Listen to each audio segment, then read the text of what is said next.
Hai sahabat Premier, kembali lagi dengan saya Floren di podcast RS Premier Surabaya. Hari ini tema yang akan saya bawakan adalah hipertensi pada ibu hamil bersama dengan Dr. Manggala, spesialis obgyn. Hai dokter. Halo, Flo. Gimana kabarnya dok? Alhamdulillah baik. Baik ya dok, Ya. Oke dok. Dokter, boleh saya minta tolong untuk menjelaskan apa sih dok hipertensi pada ibu hamil itu dok? Hipertensi pada ibu hamil ya. Jadi memang orang hamil itu ada sesuatu yang khas ya. Jadi kalau misalnya orang nggak hamil gitu kan mungkin kita akan bedakan ya orang ini hipertensi atau enggak gitu ya. Tapi kalau orang hamil ini ada sedikit perbedaan karena hipertensinya itu bukan melulu orang itu hipertensi lalu hamil ya. Ternyata ada sesuatu yang spesifik pada kehamilan di mana ketika dia hamil oleh karena kehamilannya itu, maka ibu itu bisa menjadi hipertensi. Dan itu sering kita sebut dengan nama hipertensi dalam kehamilan, atau kadang-kadang kita sebut dengan nama preeklamsia. Jadi hal itu cukup penting untuk diketahui karena angka kejadiannya cukup banyak. Di Indonesia ini kira-kira sekitar 10% lah. Ya. Jadi gampang-gampangannya orang 1 dari 10 ibu hamil itu bisa selama hamilnya normal, tiba-tiba dia menjadi hipertensi. Mungkin itu. Menarik ya dok, jadi ternyata itu memang banyak ya kasusnya di Indonesia ini. Iya cukup banyak. Itu kenapa dok, kok bisa tiba-tiba ibunya itu terkena hipertensi itu dok? Ya. Ini kalau saya jelaskan secara detail gitu bisa-bisa jadi Panjang mahasiswa ya, Dok, kedokteran ya. gitu ya. Pada prinsipnya itu simpelnya seperti ini. Jadi hamil itu kan pasti ada plasenta atau ari-ari yang dibentuk ya, ari-ari yang dibentuk. Nah, ari-ari ini ketika dibentuk hasilnya bagus, maka kehamilannya akan bagus terus gitu ya. Tapi ada kondisi tertentu ketika pada masa awal kehamilan di mana ari-ari itu terbentuk kurang sempurna ya kita sebutnya ya. Jadi kurang terbentuk lengkap. Hal itu akan menyebabkan karena nggak lengkap itu akan meracuni ibunya ya. Jadi makanya kadang-kadang orang preeklamsi ini kita sebut dengan keracunan dalam kehamilan. Jadi karena ari-arinya yang tidak sempurna itu dia akan menyebabkan ari-arinya itu merasa terluka. Ari-ari yang merasa terluka ini lama-lama juga akan melukai ibunya. Manifestasi ibunya ini dalam bentuk hipertensi tadi. Nah, yang susah adalah kadang-kadang kita nggak tahu nih mana yang ari-arinya jadi bagus, mana yang ari-arinya nggak terlalu bagus, sehingga hal ini perlu banget dieksplor. Kita pengen tahu mana sih yang berisiko nantinya jadi hipertensi, mana sih yang nggak terjadi hipertensi, mungkin seperti itu. Oh, jadi pada intinya itu sebenarnya ari-arinya itu yang berpengaruh besar gitu ya dok ya? Banyak teori, yang paling penting adalah masalah ari-ari ini. Oh, biasanya itu di usia kehamilan keberapa dok? Bisa diketahui? Jadi hipertensi dalam kehamilan atau preeklamsi itu kalau didefinisikan ya, itu adalah hipertensi yang terjadi di atas usia 20 minggu. Kenapa sih kok 20 minggu? Karena memang menunggu ari-arinya terbentuk sempurna dulu. Ketika ari-arinya terbentuk sempurna dan ternyata ari-arinya itu tidak cukup baik ya, sehingga mulailah dia melukai ibunya sehingga muncul manifestasi hipertensi. Sehingga rata-rata munculnya hampir pasti di atas 20 minggu. Namun kalau kita lihat secara statistik ya, jadi rata-rata itu yang munculnya paling besar itu rata-rata di atas 34 minggu lah. Jadi pasti ibu-ibu mungkin sering ya, mungkin yang sudah pernah hamil atau pernah dengar-dengar gitu, ini awal hamil tensinya normal, ujung-ujungnya terakhir pada saat mau melahirkan tensinya jadi tinggi. Nah, itu yang perlu kita waspadai, bahwa ibu itu mungkin terkena hipertensi dalam kehamilan atau preeklamsi ya. Berarti kondisi ibu saat hamil itu sangat perlu dijaga ya dok ya? Ya, jadi sangat perlu dijaga. Kira-kira menjaganya itu gimana dok? Ya. Jadi ibu hamil ini kan bukan orang sakit ya, jadi beda ya. Dokter kandungan ini kalau meriksa pasien itu bukan mayoritas, kita nggak meriksa orang sakit ya, kita meriksa ibu hamil yang sehat ya. Nah, kita harus sama-sama mengeksplor nih, apakah ibu hamil ini benar-benar sehat atau ada potensi masalah ya. Jadi sebenarnya kita bisa melihat, jadi misalnya ibu hamil ini dia misalnya berisiko preeklamsi, itu contohnya misalnya ibu hamil ini dalam kondisi berat badannya berlebih. Saya bilangnya selalu rezekinya berlebihan atau obesitas gitu ya. Jadi atau misalnya dia punya riwayat hipertensi sebelumnya, atau keluarganya dulu pernah kena preeklamsia, atau dia punya penyakit lainnya, misalnya ibu hamil tuh punya penyakit diabetes, punya penyakit autoimun, itu adalah ibu-ibu hamil yang memiliki risiko mengenai preeklamsia. Jadi hal-hal seperti itu harus mulai diketahui ya oleh semua ibu hamil ya kalau menurut saya ya, dan aware, kalau bisa komunikasi dengan dokter kandungannya, dok saya ini hamil saya ini semua normal aja atau punya risiko tertentu. Nah ketika punya risiko preeklamsi sebenarnya hal ini bisa kita bantu untuk mengurangi potensi preeklamsinya, jadi kita bisa cegah ya. Jadi kalau di dunia kedokteran itu kita lebih suka mendeteksi dini dan mencegah.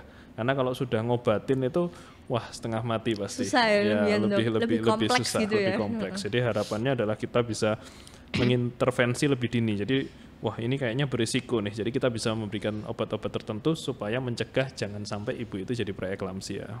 Jadi harus sering-sering cek ya dok ya, cek kondisi ya dok ya. Sering cek ya, harus cek secara rutin, dan alangkah baiknya kalau ibunya juga tahu gitu ya. Jadi istilahnya ada interaksi. Kadang-kadang ibu hamil kalau kontrol gitu sampai ke dokternya bingung, blank.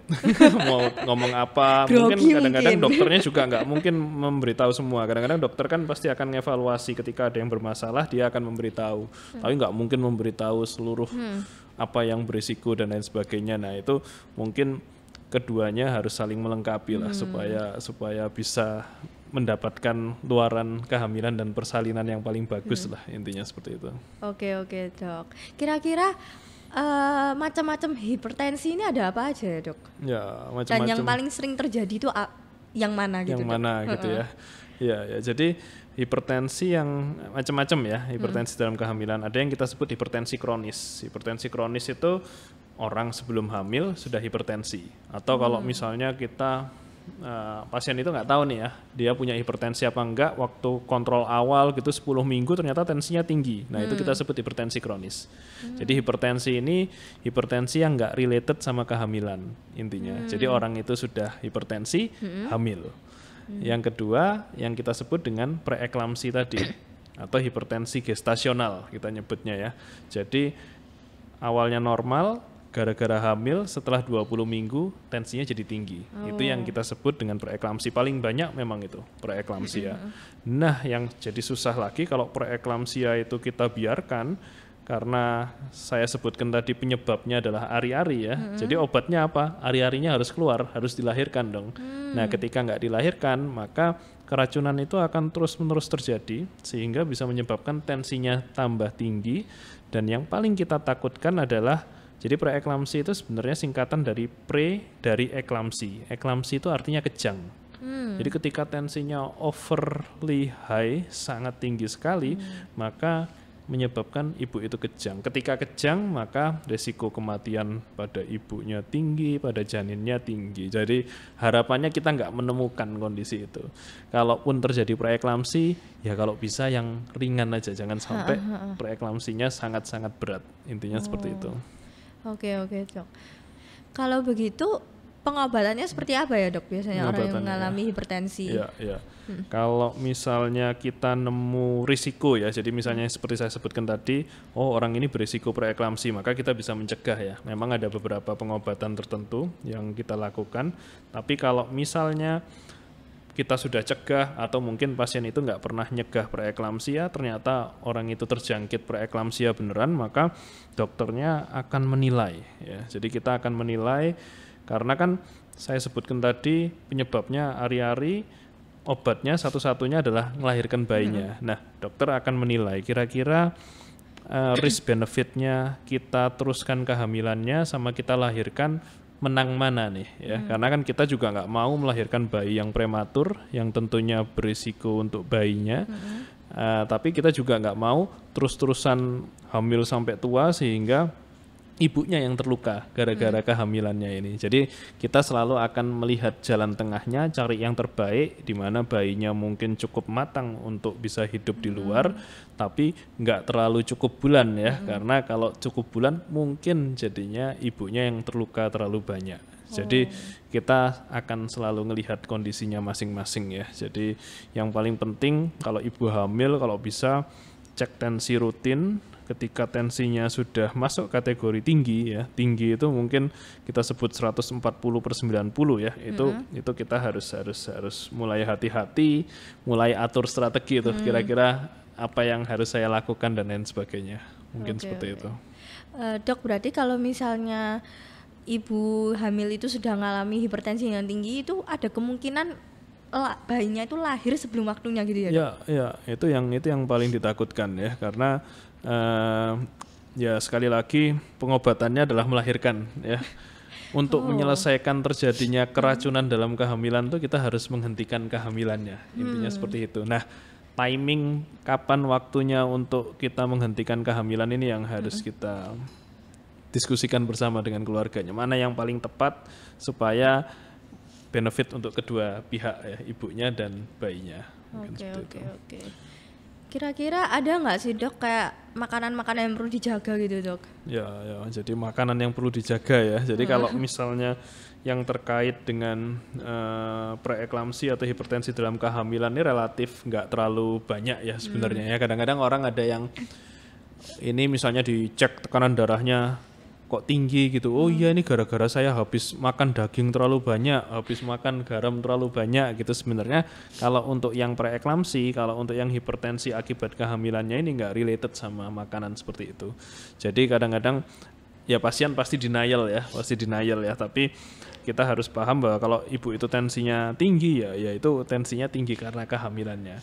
Tapi ketika mungkin pasien itu punya hipertensi kronis tadi, jadi orang itu hamil tapi sebelumnya sudah punya hipertensi, maka ya nutrisinya harus diatur dengan pola makan hipertensi yang seperti sewajarnya hipertensi kronis itu. Kalau bisa ya mungkin dibatasi penggunaan garamnya dan lain sebagainya. Tapi overall nggak ada yang khusus untuk preeklamsi ya nih. Oke dok.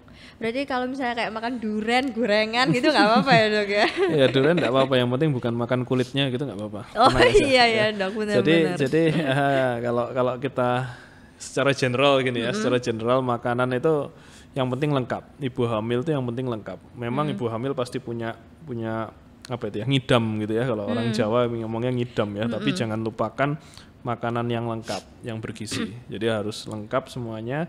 Dan mungkin batasi yang manis-manis gitu ya, karena meningkatkan gula terlalu tinggi kadang-kadang ya, tinggi. Dok, kalau ibu hamil sudah terkena hipertensi ini itu nyangkut ke penyakit-penyakit lain gitu nggak dok? Ya, ini pertanyaan yang paling penting ya sebenarnya ya. Jadi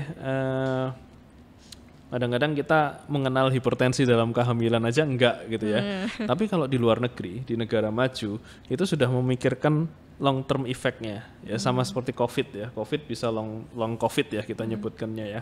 Preeklamsi pun sama. Karena istilahnya racun-racunnya itu keliling-keliling di pembuluh darahnya ibu, sehingga kalau racunnya itu terlalu banyak dan terlalu lama memutar di pembuluh darahnya ibu, tentunya bisa menyebabkan efek jangka panjang. Beberapa yang sudah diteliti ini ternyata ibu-ibu yang preeklamsi ya, dia memiliki risiko hipertensinya menetap setelah lahir.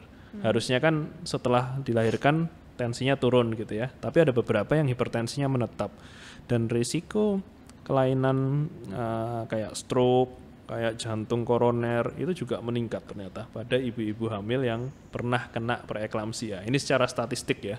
Cuma takutnya kalau saya cerita semua gini orang nggak ada yang hamil lagi karena takut hamil gitu ya. Nggak seperti itu. Jadi yang paling penting adalah bagaimana kita mengetahui kita punya potensi bahaya nih, bagaimana kita mencegahnya dan bagaimana kita men-treatnya ketika kita sudah kena preeklamsi ya. Baik, menarik ya hipertensi ini dok. Oke dok, sebelum kita akhiri pembicaraan hari ini, ada pertanyaan nih dari teman-teman Instagram. Ada pertanyaan dari DMIK di Rumah Sakit Praimar Surabaya.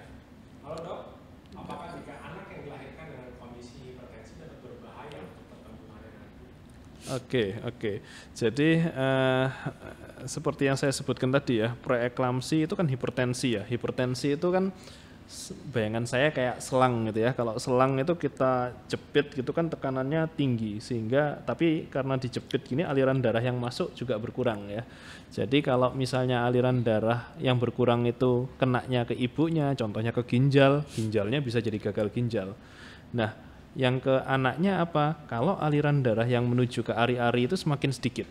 Ketika aliran darah yang menuju ke ari-ari itu semakin dikit, maka nutrisi yang didapatkan oleh janinnya pun juga akan semakin sedikit. Sehingga pada kasus-kasus preeklamsia kita sering ketemu janin dengan kalau saya sebut IUGR ya, intrauterine growth restriction. Jadi istilahnya kayak stunting gitu ya, kalau kita kenal stunting, tapi stunting itu terjadi sejak dalam kandungan.